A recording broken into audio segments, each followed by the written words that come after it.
Noite, como vocês estão? Estamos aqui em mais uma live semanal para conversar um pouquinho com vocês. Hoje a gente vai falar de um tema bem interessante, que é sobre os erros, né? Que podem estar impedindo você de fato trabalhar e ser bem sucedido, né? Com a orientação parental. Eu resolvi trazer esse tema porque eu tô num momento muito envolvida, né, com a mentoria de carreira com alguns alunos em orientação parental. E eu falei, bom, deixa eu ver o que eu consigo de todo esse conteúdo que eu tô trabalhando, levar pros seguidores, né, levar pro público geral, enfim. E a gente conversar um pouquinho, então, sobre o que pode estar impedindo vocês de avançar na carreira em OP. Semana passada a gente falou muito sobre apagar incêndio, né? Sobre a sensação de apagar incêndio. E a gente falou um pouquinho da técnica. Então, hoje eu quero falar... Eu vou falar de alguma forma da técnica, mas eu também queria falar da forma. Eu quero falar do conteúdo, mas eu também quero falar da forma, para que vocês entendam que isso tudo que a gente vem falando, que a gente vem trazendo de conteúdo, de teoria, pode ser aplicável.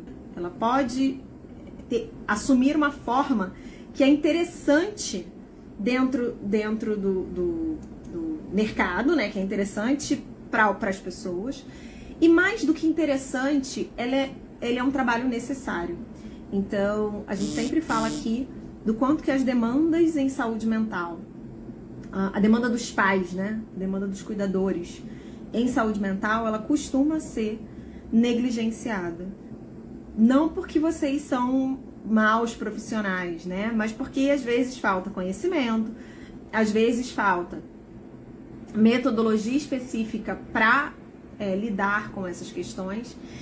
E existe um entendimento equivocado do que muitas vezes é a orientação parental. Então, acho que o primeiro grande erro de quem não consegue se estabelecer, ou de quem não consegue engajar os pais no trabalho, ou de quem não consegue mostrar a importância desse trabalho, seja para os pais que já de alguma forma estão em atendimento, seja os pais das crianças que estão em atendimento, sejam novos pais, né, que podem chegar, vocês acharem que a OP, ela é... Alguém até me perguntou esses dias no direct, né? Ah, mas vocês ensinam orientação parental em relação a quê? Vocês orientam em relação à educação positiva? Vocês orientam quase numa ideia de que o que a gente faz é dar uma consultoria numa temática específica. E é o grande equívoco que eu acho que afasta vocês desse nicho e afasta vocês da possibilidade, de fato, de oferecer um cuidado integral para essas famílias e oferecer um cuidado de qualidade de saúde mental para esses adultos que são pais e que são mães, tá? Que é essa ideia de achar que a OP é dar dica, é dar conselho, é ter resposta para absolutamente todas as demandas, respostas objetivas, né? Para absolutamente todas as demandas dos pais. Então, é achar que eu tenho que ter uma lista de frases prontas, que eu tenho que ter frases de encorajamento, tipo, gente, quer ver me deixar nervosa? É quando os pais chegam pra mim e falam assim, a psicóloga do meu filho diz que eu tenho que ter mais paciência, que eu tenho que tentar conversar com ele com mais calma, que eu tenho que saber conversar, que eu tenho que saber dialogar, que o diálogo é importante, que a conversa é importante. Gente, a compreensão nossa do que é uma conversa é completamente diferente da compreensão do senso comum, do que pode vir a ser uma conversa. Então, quando vocês falam, precisa conversar mais com seu filho, ou precisa conversar com mais calma, os pais não perguntam pra vocês não, mas a pergunta que não quer calar é como é que eu faço isso? Porque a frase, né, tipo, tenta conversar com mais calma, ela chega a ser uma frase que, dependendo do contexto daquela família, da realidade daquela família, dos condicionantes biopsicossociais que estão sustentando o problema naquela dinâmica familiar, essa frase pode ser uma frase até violenta. Isso mesmo que eu vou dizer. Polêmica mode on. Por quê? Porque quando eu peço para alguém simplesmente ter mais calma, ou conversar com mais calma, Eu parto do princípio que essa pessoa tem todas as habilidades de autorregulação que ela precisa ter. Que ela tem consciência e que ela, né, do que ela sente e sabe fazer o manejo, ela sabe nomear e sabe fazer o manejo daquilo que ela sente. E eu não tenho essa certeza. Porque eu posso estar diante de uma mãe sobrecarregada, de um pai que está com a conjugalidade, vivendo uma conjugalidade, uma coparentalidade desgastada, que está se separando, que está com os nervos à flor da pele. Então, o tenta conversar com mais calma é quase como eu chegar hoje com um quadro grave de obesidade e num médico e ele virar para mim e dizer que eu preciso ter força de vontade para emagrecer.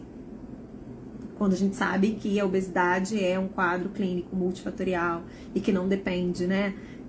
Não depende necessariamente da motivação para que as coisas se modifiquem, né? Tanto para que o corpo responda, quanto para que os hábitos se modifiquem. Então, da mesma forma que chega a ser agressivo e violento até, né? Chega a ser antiético, desumano, eu chegar para uma pessoa obesa e falar, tenha força de vontade para emagrecer, muitas vezes é isso que vocês fazem com os pais. Quando vocês falam, tenta conversar com mais calma, tenha mais paciência. Gente, como é que faz para ter paciência? Quando eu sou mãe solo, com uma criança diagnosticada, sei lá, com TEA ou com TDAH, com pouca grana, com uma rede de apoio toda furada, toda capenga. Como é que eu faço para ter paz de paciência? Então, essa ideia de que a OP é isso, é eu dar dica, eu ter frase pronta, eu ter conselho, eu ter uma frase motivacional para passar para esses pais, né? Ou dar esse tipo de orientação muito genérica do tenta ter mais calma, tenha mais paciência, conversa com ele primeiro, tenta entender o lado dele, seja mais empático. Tudo isso, dependendo, mais uma vez, de quem esteja do outro lado dessa minha fala, pode ser uma fala que produz ainda mais sofrimento. Que além dela não ter resultado nenhum, né? Porque ninguém dizendo que eu preciso fazer alguma coisa significa que eu vou ser capaz de fazer. Além dela não ter resultado nenhum, ela ainda pode gerar prejuízo, né? Prejuízo do ponto de vista da saúde mental mesmo. De aumentar o que está na base do estresse parental, o que está na base do burnout parental. A percepção subjetiva de que eu não dou conta do desafio que está diante de mim. Se eu já venho procurar um profissional de psicologia dizendo que eu não dou conta do desafio que está diante de mim, ou me sentindo dessa forma, e esse profissional me coloca mais uma demanda que eu não sou capaz, e aí não ser capaz é diferente de não querer. Muitas vezes vocês lidam com os pais como se eles não quisessem modificar o comportamento deles, e a gente precisa ser capaz de diferenciar as pessoas que não querem mexer no status quo, que têm consciência, mas não querem mexer naquilo, das pessoas que de fato não têm recursos para fazer diferente. Sejam recursos em termos de informação, sejam recursos mais internos, né, de autorregulação, enfim, de autoconhecimento, tá? Então, é muito... E isso é uma coisa que trava vocês, é uma coisa que produz sofrimento para os pacientes, produz sofrimento para vocês, que faz o processo da criança e do adolescente muitas vezes emperrar e que faz vocês, inclusive, desacreditarem muitas vezes desse trabalho. Então, quando essa colega me pergunta, mas vocês fazem orientação em relação a quê? Faz ali... Não é uma consultoria, tá? A gente não tá falando de uma consultoria. A gente tá falando de um trabalho clínico, que tem um começo, que tem um meio, que tem um acompanhamento e que tem um desfecho com objetivos clínicos claros, baseado em critérios clínicos claros. A gente desenvolveu toda uma metodologia, né, ao longo dos últimos anos para esse trabalho, e agora a gente tem uma pós-graduação, inclusive, que a gente vai abrir as inscrições oficialmente aqui para o público geral no dia 24. A gente tem, inclusive, uma pós-graduação, né, que torna vocês especialistas nessa área, exatamente porque... Boa noite! Desculpe o atraso, gente. Minha internet deu ruim aqui, estava tentando entrar. Exatamente. A gente construiu tudo isso exatamente porque tem muito a ser estudado, tem muito a ser aprendido, tem muito a ser compartilhado sobre essa temática da clínica da parentalidade, tá? Então, definitivamente, vocês acharem que a OP é dar conselho, é dar dica rápida para os pais, ou é vir com essas frases que, repito, podem inclusive até aumentar o nível, a percepção de sobrecarga desses pais, isso não é OP, pelo menos não pra gente. Tá? Isso é uma outra coisa, pode ser uma consultoria, isso pode ser uma. Aí sim, uma consultoria em educação positiva, uma consultoria em comunicação não violenta, uma consultoria em seja lá o que for. Mas o que a gente faz, tá? É clínica, é psicologia clínica. E a gente precisa que vocês compreendam isso, até para que vocês se posicionem no mercado desta forma. Se posicionem diante de outros profissionais, se posicionem diante dos pacientes, comecem a construir uma comunicação que aumente a consciência do público sobre o que esse trabalho é e sobre o que ele entrega e quais os benefícios que ele traz. E, continuando, então, né, falar um pouquinho desses erros que muitas vezes vocês cometem em relação à compreensão do trabalho, em relação à visão do trabalho, e que acaba impedindo vocês de atuar nesse nicho, né, de ser bem remunerada e de poder, de fato, viver, né, da OP. Então, primeiro erro é esse. Segundo, atender os pais como se eles fossem, principalmente quando vocês atendem crianças e adolescentes, como se eles fossem meros acessórios ou coadjuvantes do processo, né? Então, eu tenho essa ideia até de que a OP, ela, dentro do processo da criança e dos adolescentes, ela é opcional. Ou ela se reduz a uma devolutiva de tempos em tempos sobre o que eu estou fazendo. Tipo, uma prestação de contas sobre o que eu fiz. Aqui a gente usa jogos e a gente faz assim, a gente faz assado, e ele está bem, ou ele não está tão bem, ele está respondendo bem. Isso é parte, isso é algo que os pais demandam mesmo, né? Esse tipo de relatório, né? De prestação de contas. Mas isso não é o que a gente entende como um trabalho sistematizado e sério em torno das questões da parentalidade. Então, a Fabi até falou mais cedo, a gente estava num plantão de dúvidas com os nossos alunos, e a Fabi falou exatamente isso, né? Que muitas vezes vocês encaminham até os pais, quando vocês percebem que existe um sofrimento psíquico ali intenso desses pais, vocês encaminham os pais, às vezes, para uma psicoterapia individual, como se isso fosse dar conta de trabalhar as nuances daquele vínculo. Quando muitas vezes vocês poderiam estar absorvendo aquela demanda dos pais dentro do processo da criança e do adolescente como parte da solução, como parte da estratégia de resolução daquele problema. Porque a gente estava discutindo isso porque chegou um caso em que a questão era claramente relacionada à criança, e a nossa aluna falou que tinha encaminhado para psicoterapia individual. E eu fico pensando quanto que os profissionais que atendem, né, adultos na clínica individual não estão preparados para o trabalho sobre vinculação com os filhos, sobre parentalidade. Nunca estudaram sobre o tema. Vão agir, né, vão acabar trabalhando, muito provavelmente pela perspectiva daquele adulto. Óbvio que a gente vai sempre trabalhar com a perspectiva de quem, né, de quem a gente está ali atendendo. Mas vai trabalhar com essa perspectiva sem o conhecimento desse funcionamento parental, das relações entre pais e filhos, sem a capacitação de fato para conseguir intervir naquele vínculo, como a Fabrícia falou. E aí vão trabalhar questões que podem até ter ali ganhos secundários, mas a relação em si, ela não vai estar sendo trabalhada nem no processo de psicoterapia da criança e nem no processo de psicoterapia do adulto. E aí fica esse vácuo, muitas vezes esses dois terapias durante anos, e essa relação e esse vínculo não é trabalhado. E o psicólogo infantil perde a oportunidade de melhorar o trabalho, melhorar o processo com a criança. Porque, sem dúvida, quando a gente trabalha, intervém na relação que faz parte do sintoma, claramente faz parte do sintoma, se não trabalha com a questão que é ali, inclusive nesse caso, era uma questão muito central do sintoma. Essa criança ela pode até progredir um pouco, mas vai sempre faltar alguma coisa. E o que está faltando é justamente intervir naquela relação. Exato, eu costumo dizer que os pais, se eles são parte do problema, então significa que eles também são parte da solução.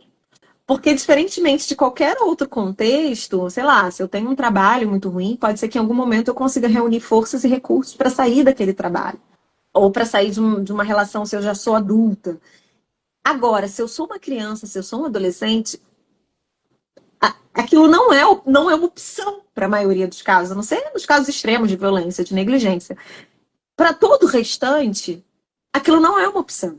Então, gente, aí, gravem isso. Se os pais são parte do problema, então eles precisam ser incluídos no processo para serem parte da solução. Senão é completamente incoerente. Você vai trabalhar o que exatamente? Você vai trabalhar, vai trabalhar com a criança, vai desenvolver com a criança ou com o adolescente formas de lidar com esses pais, tá? Mas seria muito mais efetivo, muito mais interessante o trabalho se esses pais fossem igualmente protagonistas, ou seja, se eles estivessem engajados junto com você, construindo soluções, pensando alternativas, sendo encorajados a modificarem determinados comportamentos ou sendo instrumentalizados para se perceberem capazes de lidar com as situações de uma outra forma. Se eu sempre grito numa determinada situação, se eu só sei fazer isso, muitas vezes o nosso trabalho vai ser encorajá-los e ajudá-los a tentar uma outra coisa. E ver no que vai dar, e ver qual vai ser o resultado, e acompanhar esse resultado. Então, isso, mais ainda, né, se a gente pensa em pais que estão em conflito, pais que são separados. Então, é isso. Eles fizeram uma escolha que talvez tenha se tornado um problema para aquela criança, então eles precisam ser envolvidos como parte da solução. Isso não é negociável, tá? E esse é um erro muito, muito, muito, muito comum também, que é vocês acharem que a orientação parental dentro do processo da criança e do adolescente, ela é opcional.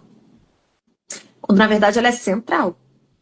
Aqueles são os principais vínculos daquela criança, daquele adolescente, e aquele ambiente é o principal ambiente de desenvolvimento, né? O desenvolvimento de habilidades, de desenvolvimento de percepção sobre o que é vínculo. Então, isso assim, não é de fato opcional, tá?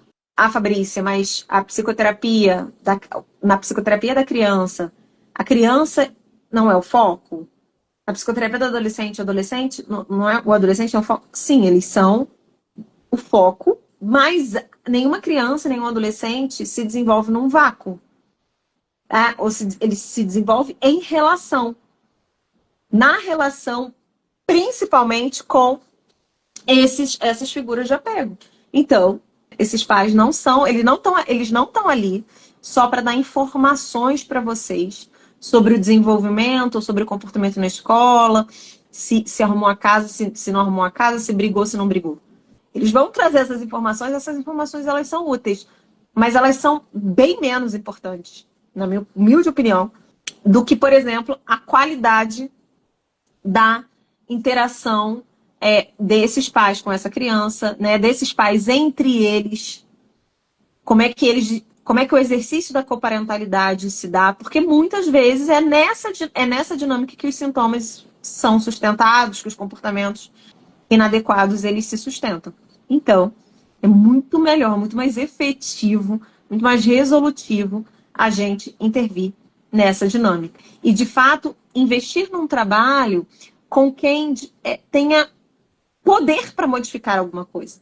Se a gente pensar num sistema familiar, as crianças e os adolescentes, eles têm não só menos recursos, como menos autonomia e um cérebro menos maduro, inclusive, para, de fato, resolver, para, de fato, promover mudança naquele sistema. Quem tem uma capacidade, uma autonomia e teoricamente, né, podem ter mais recursos são esses adultos. E quando eles não têm, a gente vai trabalhar com eles para desenvolver. Tá? Então, na nossa prática, que não é de hoje, isso fica muito claro. Isso fica muito claro o quanto o salto de qualidade que a gente tem na nossa entrega, no nosso trabalho, quando a gente entende que esses pais não são coadjuvantes no processo dos filhos, eles são protagonistas. E isso não precisa significar quebra de sigilo, em relação, que é uma outra confusão que vocês fazem muito. Ah, mas aí eu vou trazer os pais para a OP, eu vou trazer os pais a cada 15 dias, eu vou trazer os pais uma vez por mês, sei lá. E como que eu faço para não quebrar o sigilo? Gente, você não precisa dizer o que a criança ou adolescente está falando com você, mas você pode e deve sondar, por exemplo, como aquilo que o adolescente está trazendo, qual é a percepção dos pais sobre aquele mesmo, sei lá, sobre o horário de ir para a escola, sobre as notas baixas, sobre qual é a percepção desses adultos, né? Como eles entendem que eles funcionam na relação com esse adolescente, como, por exemplo, como eles reagem aos comportamentos que eles consideram inadequados. Assim, tem um campo enorme de trabalho. Você não precisa nem falar do adolescente, se você não quiser, tá? Quando você chama esses pais. Você não precisa nem falar da criança, você não precisa nem falar do adolescente. Então, hoje eu conversei com uma mãe mais cedo e a gente não falou do filho dela em nenhum momento. Nenhum momento da sessão. Eu chamei porque me interessava entender, né, a partir do aumento dos conflitos que eu estava observando. Eu queria entender, por exemplo, como estava a vida dessa mulher hoje. Se ela estava sobrecarregada, se estava uma fase mais difícil, se tinha uma psicopatologia envolvida.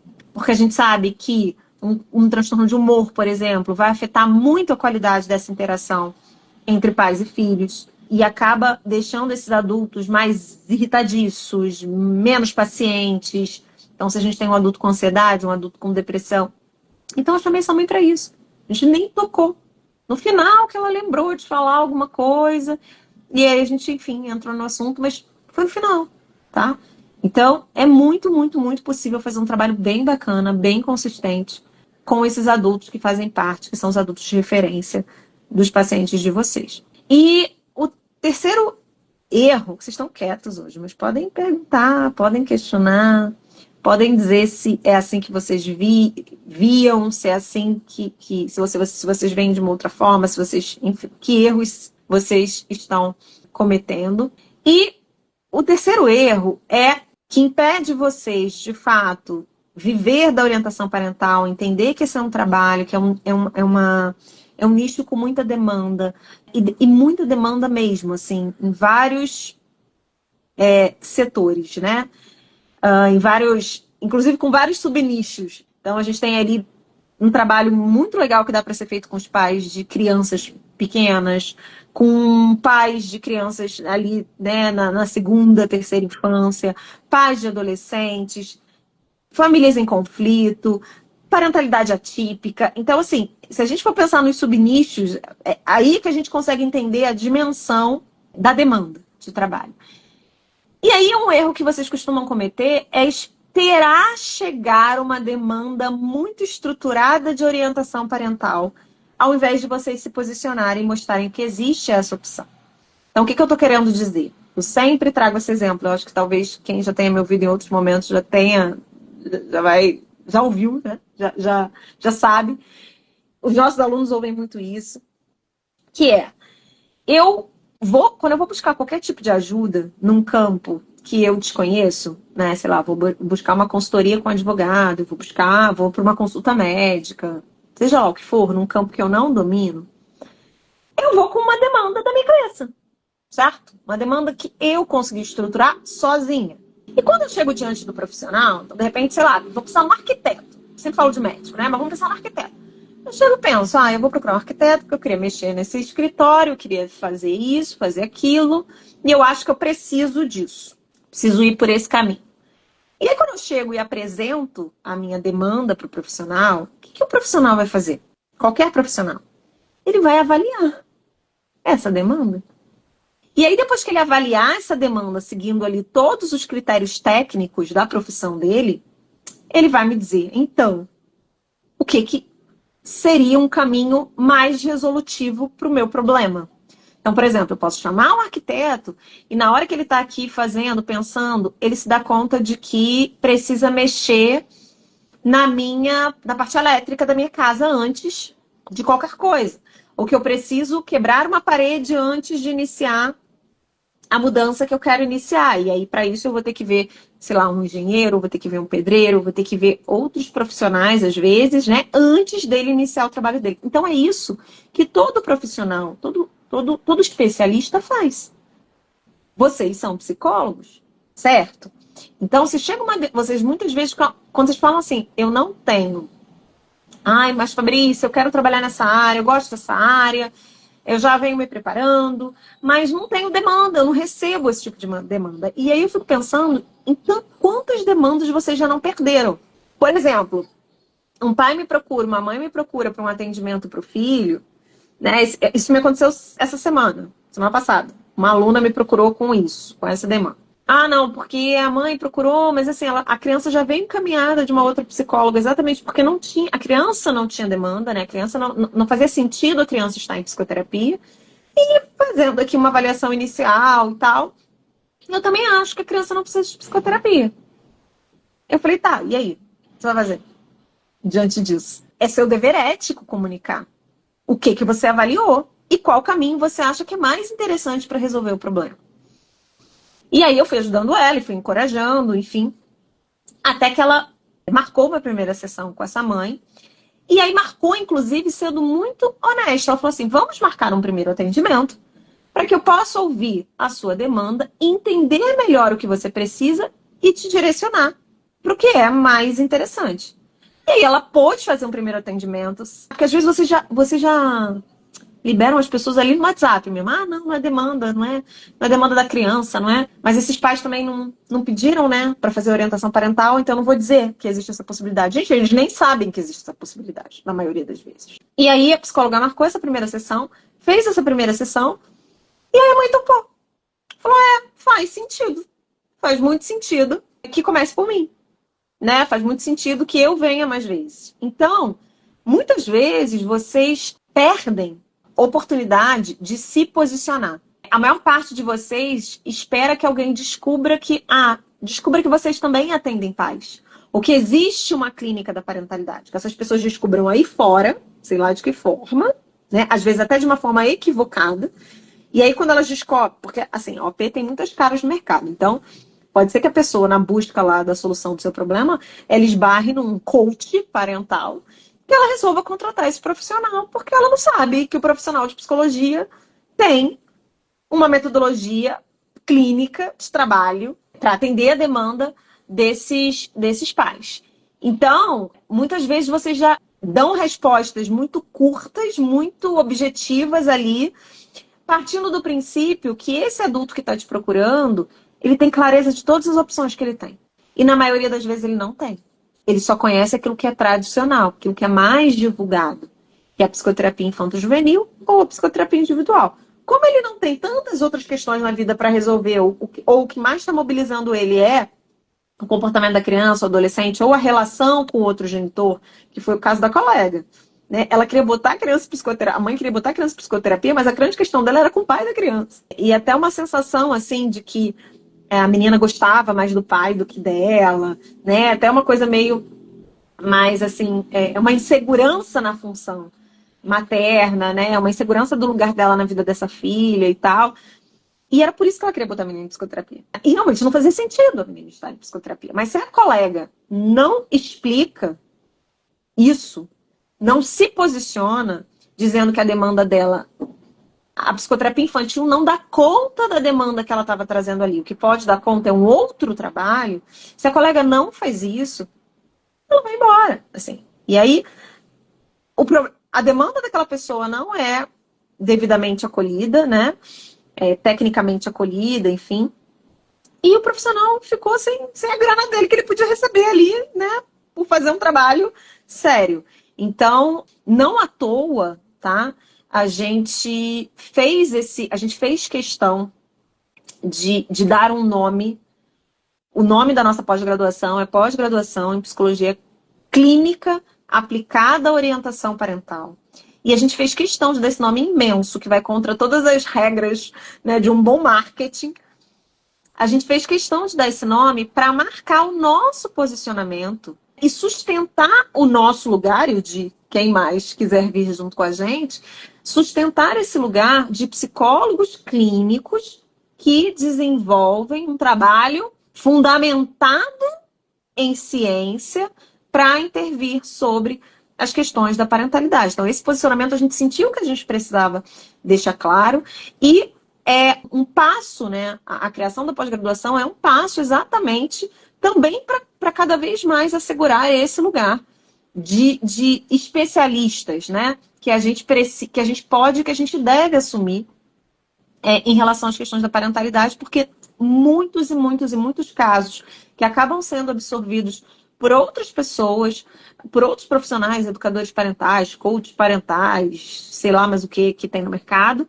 Muitas vezes essas demandas são demandas clínicas, elas não são demandas tão objetivas, né, de simplesmente de aprender uma estratégia educacional ou de melhorar ali a forma de se comunicar com a criança.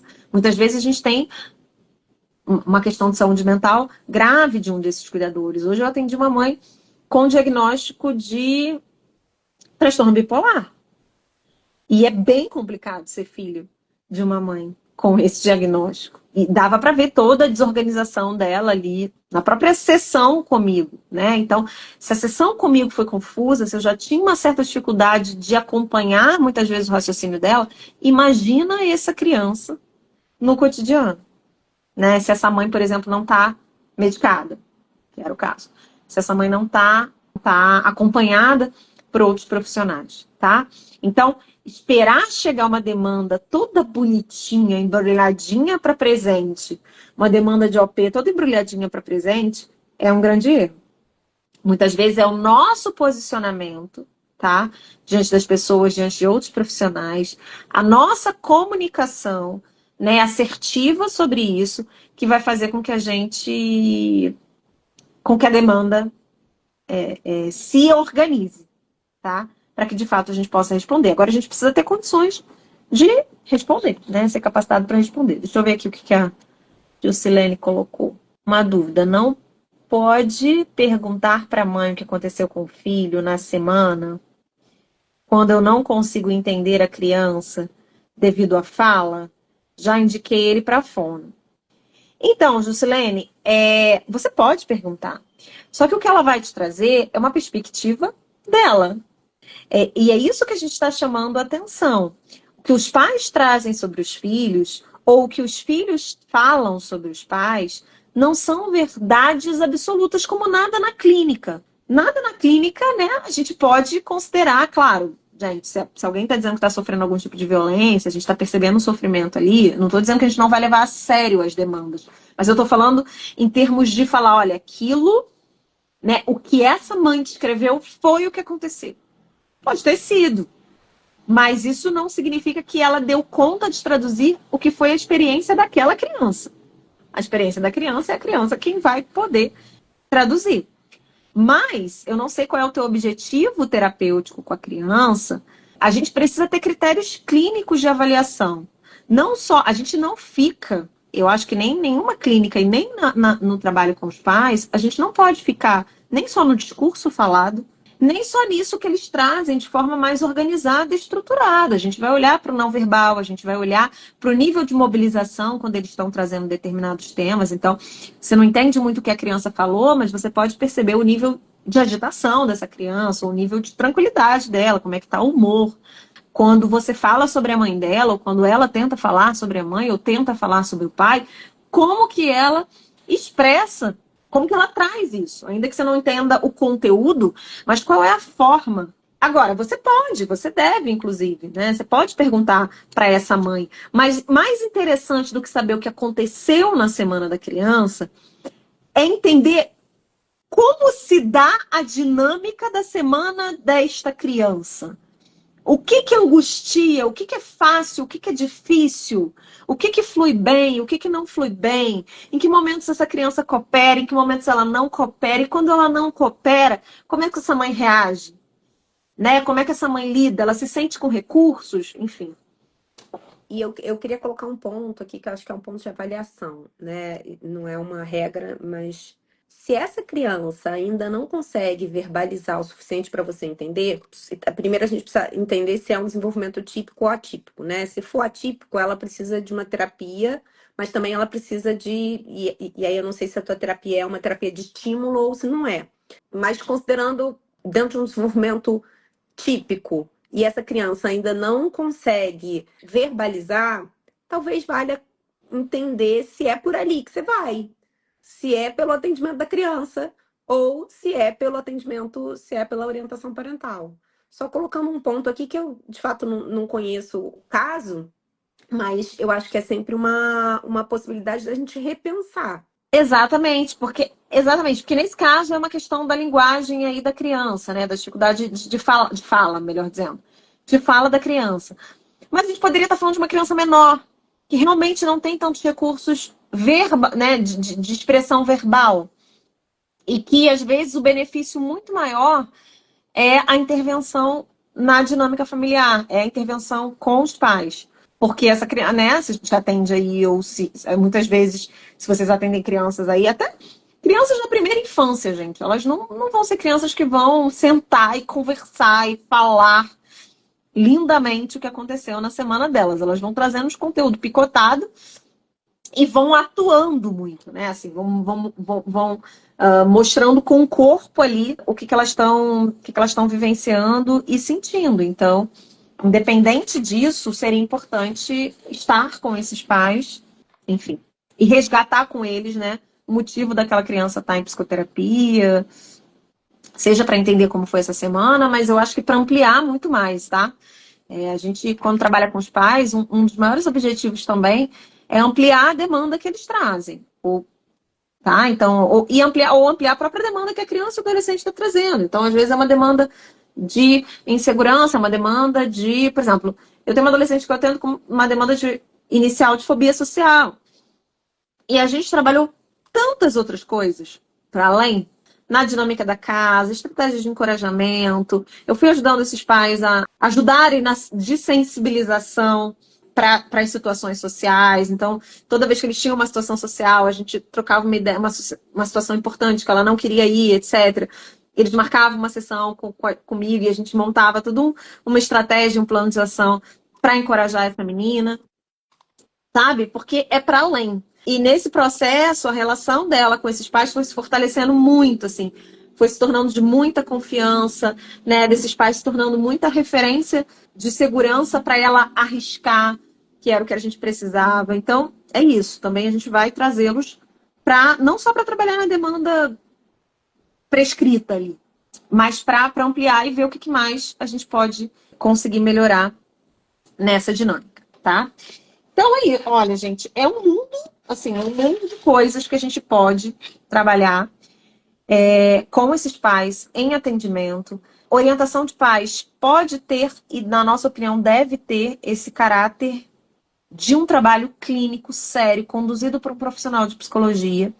E é por isso que a gente, né, desde 2020, está aqui capacitando muitos profissionais e agora a gente finalmente, né, conseguiu estruturar a nossa pós-graduação em psicologia clínica aplicada à orientação de pais. A gente vai falar sobre todas as condições, tudo muito explicadinho, as disciplinas, os professores, na próxima segunda-feira, numa live, na próxima segunda-feira, dia 24. É preciso que vocês estejam inscritos para participar. E o que eu acho muito importante dizer é que essa turma, ela, por vários motivos, ela não vai se repetir, né? Nenhuma turma se repete. Porém, essa turma será a turma fundadora da nossa pós-graduação. E a gente resolveu fazer com que vocês sintam o quanto vocês representam pra gente, o quanto que essa primeira turma representa pra gente. Então, a gente vai ter desconto, tá? Até porque a gente está no Black November, né? Então vai ter desconto de Black Friday, vai ter bônus, tá? Vai ter muita coisa muito interessante que não vai se repetir. Isso é importante frisar. As condições que a gente está fazendo para a turma fundadora, elas não vão se repetir. Quem conhece a gente há mais tempo sabe, quem já veio chorar desconto no privado, sabe que a gente mantém a nossa palavra, porque isso que a gente montou aqui umas condições e bônus para que de fato seja irresistível, porque a gente quer que essa turma fundadora seja a turma fundadora, a gente quer receber vocês, mas a gente não tem como manter essas condições no longo prazo, senão ficaria totalmente insustentável o projeto, tá? Mas, para vocês, né, para quem entrar na turma fundadora, vai ser uma turma, de fato, muito especial por muitos motivos, mas também a gente quer que vocês se sintam especiais com os bônus que a gente está dando e com o desconto que a gente vai dar. Então, quem digitar aqui pós, ou for no link da bio, ou digitar em qualquer post nosso a palavra pós, vocês vão receber o link de inscrição para a live do dia 24, onde a gente vai revelar todas as condições. Sim, já temos uma grade da pós-graduação, com vários professores convidados, inclusive vários professores academicamente reconhecidos convidados. Inclusive, ontem, a Ângela Donato, que foi nossa professora de desenvolvimento na Universidade do Estado do Rio de Janeiro, ela vai ser uma das professoras da nossa pós-graduação. Ontem a Fabi fez uma live incrível com ela, que está salva aqui no perfil. Então, ela deu uma super aula. Então, assim, se ela deu uma super aula numa live, imagina o que ela vai fazer numa disciplina dentro da pós-graduação. Tá? Ela está muito engajada, ela acreditou muito no nosso projeto. A gente teve contato com ela na graduação, mas depois a gente, enfim, não manteve esse contato, ou seja, ela realmente confiou no projeto, confiou na proposta e vai dar essa aula. E a gente tem outros professores convidados. A gente vai revelar tudo no dia 24, as disciplinas, a grade, tá? A duração da pós é o máximo que eu vou falar, porque eu não vou dar mais spoiler. É o mínimo de qualquer pós-graduação, que são 18 meses. Então, a gente vai falar para vocês aí como que vai ser, quais são as disciplinas, né, durante esses 18 meses, como vai ser o funcionamento.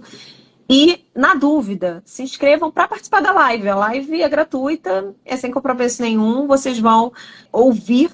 Vai ser muito direto ao ponto, a gente vai abrir realmente, mostrar para vocês após como que ela tá, a estrutura dela, carga horária, valores, enfim, para que vocês se sintam mais, tenham informações, né, para tomar essa decisão com segurança, tá? Mas o nosso objetivo é, de fato, formar especialistas em clínica da parentalidade, tá? Então, formar psicólogos especialistas nesse campo, e eu digo mais, que serão pioneiros enquanto especialistas nessa área, com um título que corresponde a isso, porque a maioria, outras pós-graduações que tem sobre o tema, elas são abertas, né? Elas são mais genéricas, enfim, elas não têm esse foco clínico, não é que elas não são, não estou falando que é ruim não, tá, gente?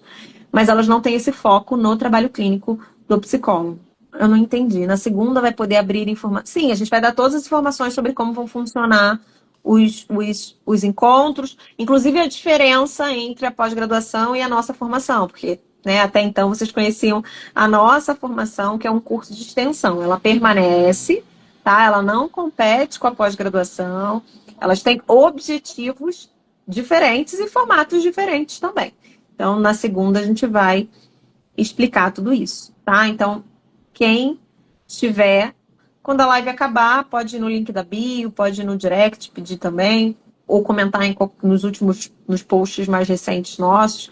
Se vocês digitarem a palavra pós, vocês já recebem uma automação com um link de inscrição, tá? Então já vai separando as perguntinhas, anota tudo direitinho. Eu sei que quem acompanha a gente há mais tempo estava esperando às vezes era até um impeditivo, mas vocês não têm uma pós, eu queria o título, né? Eu queria uma coisa mais. Então pronto, agora temos, né? Agora temos, ela está muito bacana e foi muito cuidadosamente desenhada para nos diferenciar de fato no mercado, tá? Nesse nicho que só cresce, né? Cada vez tem mais demanda. Certo? Me despeço então de vocês, a gente continua respondendo, né? Tem chegado muitas dúvidas no direct, a gente continua interagindo por lá. E segunda-feira que vem, então, é a grande live da revelação. Então não deixem de se inscrever para que vocês não percam ali também a possibilidade, tá? A gente sempre tem bônus para os primeiros inscritos, então, para que vocês não percam a oportunidade de ganhar esses bônus ao vivo ali também, certo? Aproveita, ó, oferta que nem essa não terás mais. Não. Não mais. Não tem como. Não tem como. Certo, Então gente? tá bom, Beijo. gente. Beijo, Fabi. Beijo. Tchau, tchau.